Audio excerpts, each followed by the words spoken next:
नमस्कार दोस्तों, चलिए अब हम लोग ना आप मोल वाला देख चुके होंगे, है ना। पूरा फार्मूला आपको मजा आ गया हो देख के, है ना। मोल का फार्मूला आप देख लिए होंगे। अब हम लोग पढ़ने जा रहे हैं ना एटॉमिक स्ट्रक्चर, परमाणु संरचना का क्या पढ़ने जा रहे हैं। पढ़ने क्या जा रहे हैं, आपको फार्मूला बता रहे हैं। अभी मान लीजिए लेक्चर अपलोड होगा धीरे धीरे, है ना दोस्त। तो आप पहले फार्मूला पढ़ लीजिए, है ना। आपको अगर मान लीजिए एग्जाम देना कोई, तो इतने फार्मूले करा दो एटॉमिक स्ट्रक्चर में, कहीं से भी क्वेश्चन आ नहीं सकता, ठीक है ना। आप लिख लीजिएगा, अगर आएगा तो हमको जरूर बताइएगा। मतलब ये बाहर से सर आ गया था, आप झूठ बोल रहे थे, है ना। कोई भी मतलब इतना ही एटॉमिक स्ट्रक्चर में फार्मूला है जिससे आपका पूरा क्वेश्चन हो जाएगा, ठीक है ना। तो चलिए हम एक एक बता दे रहे हैं थोड़ा थोड़ा। फिलहाल आप पढ़े होंगे ना एटॉमिक स्ट्रक्चर, बस फार्मूला लिखने आए होंगे। तो फिलहाल इसीलिए हम आपको बस थोड़ा जल्दी जल्दी बता दे रहे हैं। अगर आपको सच में और भी जानना है तो आप कमेंट में कर दिया करिए, हम बताएंगे, ठीक है ना। तो देखिए हमें बोल रहा है ना, जैसे क्या होता है, पहला फार्मूला क्या है, मतलब नियरेस्ट नजदीक दूरी कितनी है। कि जैसे क्या होता है, हम लोग पढ़ते हैं ना कि ये धनावेश होता है अल्फा किरणें और नाभिक परमाणु रदरफोर्ड साहब ने बोला था ना कि मान लीजिए अल्फा किरणें आई और कुछ क्या हो सीधे वापस लौट गई, तो कितनी दूरी से वापस लौटी थी, मतलब कितना क्लोजेस्ट दूरी थी कि वो वापस लौट गई। उस दूरी को ज्ञात करने के लिए हम इस फार्मूले का यूज करते हैं, ठीक है ना।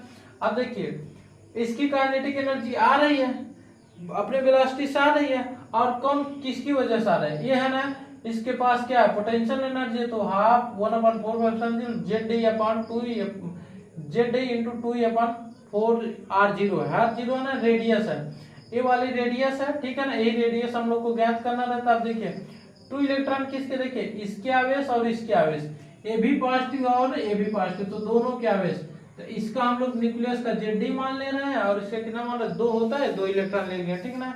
तो ये हो जाता है न्यू को ए जेड बी। आप इसका पढ़ मतलब याद कर सकते हैं अजब, अगर हम मान लीजिए भूल जाते हैं तो अजब याद कर सकते हैं। फ्रीक्वेंसी कट के अजब हो जाता है, और फ्रीक्वेंसी एटॉमिक परमाणु क्रमांक को ए और बी क्या है, कांस्टेंट है। अगर आपको रेडियस निकालना है न्यूक्लियस की, तो देखिए एक होता है 1.33 सेंटीमीटर होता है, आर कितना हो जाएगा, ये रेडियस ऑफ न्यूक्लियस, ये एटॉमिक नंबर होता है। इससे आपको क्या नहीं, रेडियस ऑफ न्यूक्लियस निकल जाएगा।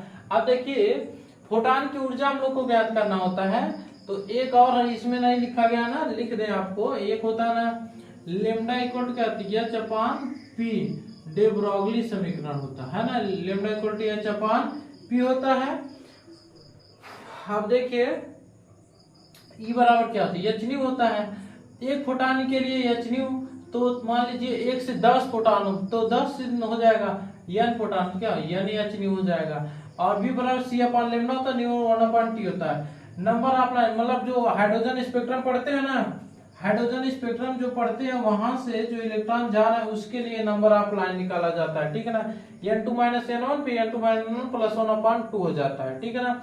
और 1 upon lambda equal to R Z square, 1 upon n1 square minus 1 upon n2 square हो जाएगा, है ना। और आप जान रहे हैं n2 वो होता है जो ज्यादा होगा, n1 क्या होगा, जो कम होगा।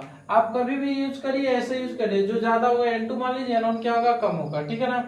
अब देखिए फोटो इलेक्ट्रिक प्रकाश विद्युत प्रभाव का क्या फार्मूला है, H equal to W work function का फलन होता है, हाफ काइनेटिक एनर्जी होती है, ठीक है। ये फार्मूला होता है, आप इसको याद कर सकते हैं, ये मेन फार्मूला है। आप जब चैप्टर पढ़ेंगे ना तो मतलब इसी क्वेश्चन आ जाता है। और ये टोटल क्या -13.6 जेड स्क्वायर पर यानी इलेक्ट्रॉन वोल्ट पर एटम है, और जूल पर मोल में 1312 जेड स्क्वायर पर यानी स्क्वायर किलो जूल पर मोल होता है। ईटी क्या होता है -2.18 × 1018 जेड स्क्वायर यानी का जूल पर एटम होता है, ठीक है ना। और ये देखिए गजब का फार्मूला, इससे हजारों बार क्वेश्चन आ चुके हैं, हर क्वेश्चन। आप बोल रहे हैं ना यदि एक इलेक्ट्रॉन की कुल ऊर्जा 10 है तो बताइए काइनेटिक एनर्जी -10 हो जाएगा, पोटेंशियल एनर्जी पूछ ले कितना 5 जाएगा। अब वेलोसिटी होता है इलेक्ट्रॉन 2.18 × 10 पे 10⁶ जेड अपॉन एन मीटर पर सेकंड होता है। और रेडियस होता है ना दोस्त, लिख सकते हैं 0.529 अपॉन एन स्क्वायर, क्या होता है एंगस्ट्रॉम, हाँ नहीं सॉरी एन स्क्वायर होता है, एन स्क्वायर हो जाता है अपॉन जेड होता है एंगस्ट्रॉम में, ठीक है ना। ये रेडियस होता है, ठीक है ना। अब देखिए इतना फार्मूला था, ठीक है ना। अगर आपको कोई और फार्मूला अगर लगे छूटा है तो हमें बताइए, हम आपको अगले लेक्चर में कवर करके देंगे। फिलहाल आप इस पे क्वेश्चन हम एटॉमिक स्ट्रक्चर का लगवा चुके हैं दोस्त। आप जाइए ना, आप हिंदी मीडियम के तो भी उसमें हम क्वेश्चन समझा के वैल्यू लिख के ही किए हैं, नीट का है, ठीक है ना। अगर आप नीट का क्वेश्चन लगा लेंगे तो लगेगा मतलब हाँ हम एमबीबीएस में मतलब कर सकते हैं ना। तो अपना अपना वो है, फिलहाल आप क्वेश्चन लगाइए, पढ़ने पे ध्यान दीजिए। कोई एग्जाम के लिए ना, आप मान लीजिए इंटर में पढ़ रहे हैं तो इंटर की चीजें आपको आ जाए, ये जरूरी है ना।